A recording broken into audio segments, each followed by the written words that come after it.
of the big reasons why you kept fighting and didn't give up this whole time? I always knew I could play this game, like regardless of what anybody said. I mean, from doctors to other people, felt like I shouldn't keep doing what I'm doing. I just let it go in at one ear and out the other. I always knew what I had in my faith, my family, and the great support here at Michigan State is what helped me push through. It's obviously a long road back. What sort of goals did you have to set for yourself along the way? Was there ever a moment where you felt like you really started to overcome and eventually be able to make it back out? Yeah, those, when I was on 2 years of crutches, I was like, man, like once I finally got off those and started walking, and you hear people, they're like, he's walking now, that's good enough. I was never satisfied. I always knew I'd get to this point where I'd be able to run and perform at this level. In your mind, is to come back and compete now? Or do you have to be born? In my mind, nah, I'm not done. It's just another step to the process, and I'm just happy I made it. What short-term goals do you have for football? Getting back now, like spring ball, getting my feet back up easy, and just taking it one day at a time. Like from last Thursday to now, I feel like I'm improving daily. Arthur, when you hear guys talk about being stiff or sore, or being in a traffic jam, do you want to slap them? Nah, I was actually stiff today. It was great. I woke up feeling like a football player. So when guys complain about different things, I see life a little differently than most people. So I just try to encourage them to just push through. So. What's the biggest lesson from that you take that you can impart to others? Biggest lesson is, as you go through life, everybody has a plan. You're going to have to face some adversity, and it's how you respond. It's going to tell what type of man you are, what type of person you are in general, how you respond to adversity. How has this changed you? What you've gone through? I've matured a lot. I had to grow up a lot. Being 17 and in the hospital on chemo, I left chemo and went right to prom. And it was like thinking of those days, remembering I see life in a totally different light than most people. Does it make practicing just one day of practice seem so much more important given what you've been through? Definitely. Before I run out there, I put I got a wristband that I wear with a picture of James Stanley and Brandon Gordy, and they're two local guys around here who had the same cancer as me. They had an osteosarcoma, and I wear that, and I just pray. I pray at my locker, and I walk out. I said, let's go, Lord, one day at a time. Thank you for this opportunity. I'm blessed. I'm eternally grateful. Arthur, when you were in the locker room putting on the pads, what was that like for you just to get pads back on before you even, hit the field? It was great. I felt like a ball player again, like being with my guys. I sit right next to Zach Huder and Nate Klatt, and it was great just looking around the locker room, everybody else getting dressed, and I'm getting dressed, and I felt like a kid again. What was it like when you actually walked out of the practice field? Man, it's sort of overwhelming. I hit the practice field and I just started sprinting, and I was like, man, I'm back, finally over that big hump. Coaches have talked about other guys learning from you. What did you learn from someone like Brandon Gordon?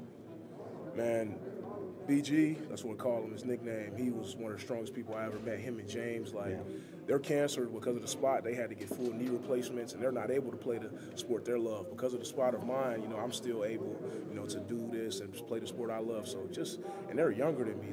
Brandon died 2 years ago. Right. But he was 15, 16, around that age, and he was so lively, kept a smile on his face. So I'm sitting here man, I can't. They were way stronger than me. I can't have one of my bad days is nowhere near theirs because they had to give up what they wanted. The coaches have kind of taken it easy, taken it slow with you. Are there any health risks that you still worry about when you go out there? Me, nah, I'm happy to be out there. We're going to take baby steps only because I haven't played in 4 years. And I'm a little sore, a little rusty, So, I'm just going to take it one step at a time, and the more comfortable I get, the more I'll be able to relay that to the coaches. Getting any contacts yet? Oh, yeah, I'm banging. I'm banging out there. I'm doing one-on-one pass pro and a half-line drill, and I love it. No feeling like it. What about scrimmage? Could you scrimmage? Nah, not yet. Not really full go yet. I'm not gonna lie. I'm not too comfortable with it yet myself. Gotta keep at it one day at a time. What's your height and weight now? I'm 6'3". I'm 295 now. So not that much more. Nah, nope. How many surgeries did you end up having? Total 9. 9? 4 on my leg and 5 other ones related to chemo or something else. So When was the last one, most recent? right before the Alamo Bowl. We play Texas Tech right before that, and that's when I told my doctor, I said, it's the last time you're gonna see me, and I ain't lied since. How'd you deal with academics and everything else while all that was going on? I mean, it was rough. Like, you know, it's handling things hitting you from left, right, all over, and you know, you just gotta. I had to stay grounded. You know, I had to learn time management real fast, and just talking to my mom and parents, learning how to, you know, I can't live the normal life of a college student, and you know, sometimes I had to, you know, just relax and get everything in order. Remember when you got the crutches off? The day I got the crutches off, Around what it was? last spring, and we started moving around a little bit, started being able to lift on my leg a little bit, felt good. Which leg is it? The left leg, yep. Did you ever have a low point that you think about, and how far you've come from that? Was there a point where you weren't sure you could get through it? Probably that last surgery.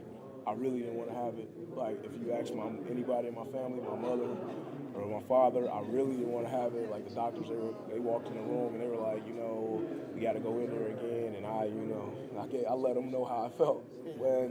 So, you know, it was real frustrating, but I'm glad I got it because it made me better. But that's probably my lowest point, that last surgery. And that was just for the leg? That was one of the ones. Yeah. You reacted mostly with anger? Yeah, aggression. I mean, you know, I couldn't. They're only here to help me, you know, and you know, just me. It was just a combination of another surgery and another year and more time on crutches, and I'm up here on East Lance and I'm trying to enjoy it. So, you know. You feel like an old guy on the team now? Like a seasoned warrior or anything like that? No, not at all. I feel like a young buck. So, Okay. so I'm just enjoying my time. I feel like I just walked in. Like when I ran out there on the practice field, I feel like a freshman again.